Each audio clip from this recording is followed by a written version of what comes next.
في وقت كانت فيه الساحة الغنائية المصرية بتقولك تقريبا ان في شكل واحد للنجاح، مغني واحد، صوت واحد، وصورة واحدة للبطل اللي شايل الأغنية كلها. ظهرت فرقة مصرية اسمها واما، 4 شباب بيغنوا مع بعض، بس الحقيقة ان هم مش مجرد 4 مطربين اتحطوا في فرقة، لأ، هم كانوا مشروع موسيقي مختلف فعلا. والغريب انك لو رجعت تسمع اغانيهم النهاردة هتكتشف ان في حاجات كتيرة كانوا بيعملوها من اكتر من 20 سنة لسه ليها شكل وصوت مختلف. تعالوا نبدأ الحكاية من الاول. قصة واما بدأت قبل ظهورهم الحقيقي بسنين. الأربعة احمد فهمي، محمد نور، احمد الشامي، ونادر حمدي، اصدقاء دراسة، وكل واحد فيهم كان ليه علاقة حقيقية مع الموسيقى، مش مجرد عنده موهبة غنى وخلاص.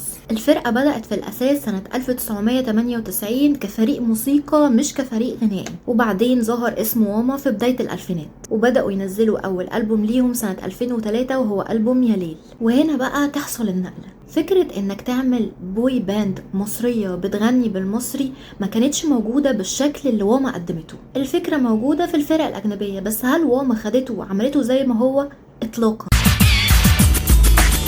محتاج عليك يا ليل واللمس ليك يا ليل. هما ما خدوش فرق أجنبية مشهورة وعملوا منها نسخة مصرية، هما أخدوا فكرة الباند وحطوها جوه الموسيقى المصرية، ودي نقطة مهمة جدا. ليه فرقة واما كانت مختلفة؟ هنبدأ بالصوت. لما تسمع أغنية لواما مش هتلاقي الموضوع مجرد مطرب بيغني وحواليه مجرد كورال، لأ، كل واحد فيهم ليه شخصية وصوت مختلف. الأيام عليا عالسنين والوحدانية والدموع تسأل عينيا ليه ضيع الحلم فيكي.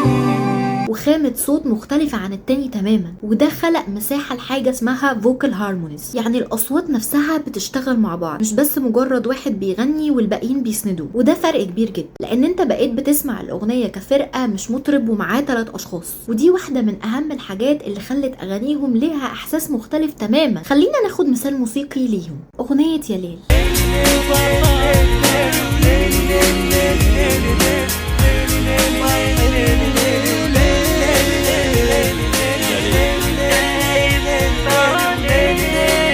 الأغنية دي بالذات بتحس ان انت بتسمع مجموعة شباب بيحكوا حاجة مع بعض، يعني مش مجرد صوت منفرد كده بيغني قصة حب. بعدين تسمع ده كلام او يا غالي عليا من الألبوم اللي بعده. لو حبك نار بدموعك ايد اجمل بكتير من الجنة بعيد والدنيا دي لو كنت وحيد.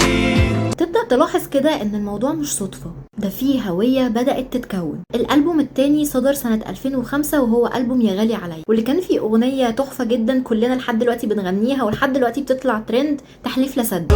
قولي لو كنت مكاني تستنى ولا هتنساني. وهنا واما بدأوا يثبتوا ان هم مش وان هيت وندر، هم عندهم شكل موسيقي كامل، والأهم الأشخاص اللي جوه الفرقة. ويمكن دي اكتر حاجة الناس بتنسى اهميتها. كل واحد في واما كان عنده طريق موسيقي مختلف او مشروع غنائي مختلف. افضل بحبك توعدني والشوق يجيبني وياخدني وتكون معايا وفي حضني لكن بعيد عني يا غالي. نادر حمدي مثلا ما كانش مجرد عضو في الفرقة بيغني، هو واحد من اكبر موزعين الموسيقى في مصر. قصاد عيني في كل مكان. احمد فهمي واحد من اكبر العازفين وحد موسيقي جدا.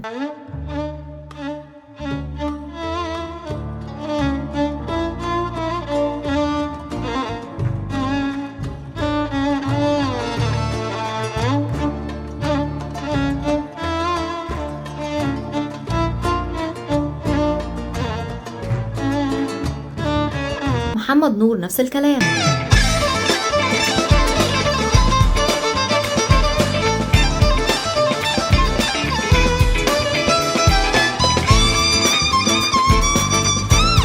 شامي مغني شاطر جدا وكمان ممثل شاطر جدا، وشامي من اكتر الناس اللي بيفهموا في المزيكا. فهنا لما الأربعة دول يجتمعوا لازم هيكونوا حاجة فريدة من نوعها، لأن انت عندك شخصيات موسيقية مختلفة، مش مجرد أربعة بيحبوا الغنى. وده جزء من سر الحالة اللي عملتها واما. الاختلاف ما بينهم ما كانش بيخليك تحس بنشاز، لا ده كان فيه هارموني كبيرة جدا ما بينهم اشتغلت لصالح الفرقة. ليه واما مشروع غنائي موسيقي مهم جدا في وقته، مهم قوي ان احنا نعرف الناس دي قد ايه عملت موسيقى مختلفة. لو عايزين نفهم الحتة دي لازم نحطهم في زمنهم. هم بدأوا في بداية الألفينات، فترة البوب المصري فيها كان بيتغير بشكل سريع بشكل مش طبيعي. الأغاني كلها بوب ومعتمد على التوزيع الحديث. الميوزك فيديو مهم جدا وجزء أساسي من نجاح أي أغنية بتنزل. وطبعا الشباب اللي متعطش للنوع ده من الموسيقى لأنه بيسمع حاجات غربي كتير جدا بتشده، محتاج يسمع موسيقى مختلفة. وما بقى جم حققوا أحلام الشباب في الوقت ده، وبدل ما يقولوا احنا عايزين نعمل أغنية شبه اللي موجود وبينجح دلوقتي، عملوا حاجة ذكية جدا. ازاي احنا باختلافنا نثبت وجودنا ونقول للناس احنا موجودين. وده ظهر جدا في حتة الهارموني وتوزيع الادوار والصور الجماعية وطريقة ظهورهم. كل حاجة كده كنت تحسها مدروسة بالملي، تحسها كده ان مشوار طويل. واحدة من اهم المراحل اللي عدت بيها فرقة واما. بالنسبة لي انت بتعمل اغنية لفيلم تيتو، واحد من اجمل افلام السقا، فيلم مليان مشاعر وفي نفس الوقت الاغنية اديته حتة كده من الدراما غير طبيعية. مشوار طويل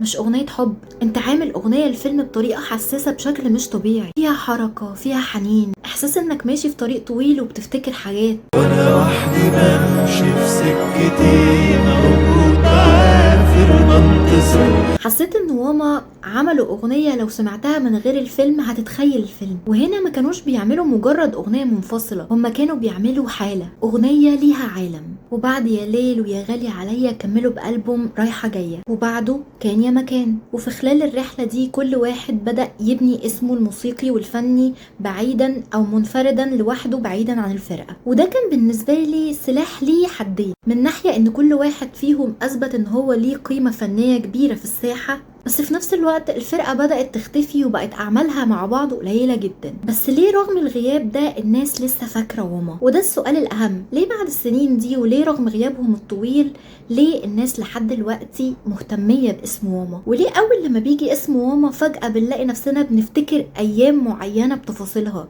كأنها بتشكل جزء من ذكرياتنا؟ واما ارتبطوا معانا بالمرحلة بتاعت السي دي، وإن الميوزك فيديو بقى حدث، والأغنية اللي بتعيش معاك من أيام الجامعة.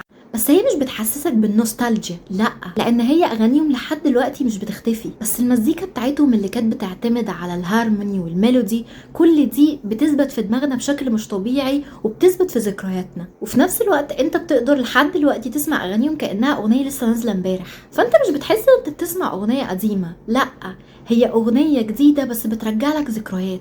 دي حاجة غريبة قوي. علشان كده انا بحس ان وصف فكرة فرقة شباب في ايام الالفينات لما كانوا بيطلعوا في التلفزيون، لا، ده وصف ظالم جدا، لان اللي حصل اكبر من كده بكتير. واما اثبتت ان الفرقة ليها شخصية، وان 4 اصوات مختلفين ممكن يبقوا اقوى من مطرب كبير، لان كل صوت فيهم كان عارف هو بيضيف ايه وبيعمل ايه رغم اختلافه وبصمته، وان مش لازم يكون صوت مين احلى، الاختلاف نفسه هو اللي بيعمل الحالة. وعشان كده لحد بعد اكتر من 20 سنة لحد دلوقتي لما بنسمع اغنية لواما بنقول واما، ما بنقولش ده الشخص الفلاني او ده كذا، احنا بنقول واما. انا ما زلت بقول ان واما مش مجرد فرقة ظهرت، هي حالة موسيقية شكلت جزء من ذكرياتنا، ولحد دلوقتي بنسمعها بنفتكر ايام حلوة جدا. بس انا عايز اسألكم في الاخر، لو هنتكلم بالتفصيل عن المشروع الموسيقي لواما، حابين نبدأ بألبوم ايه علشان نتكلم عنه بالتفصيل؟ ولو هتختاروا اغنية واحدة لواما هتختاروا اغنية ايه؟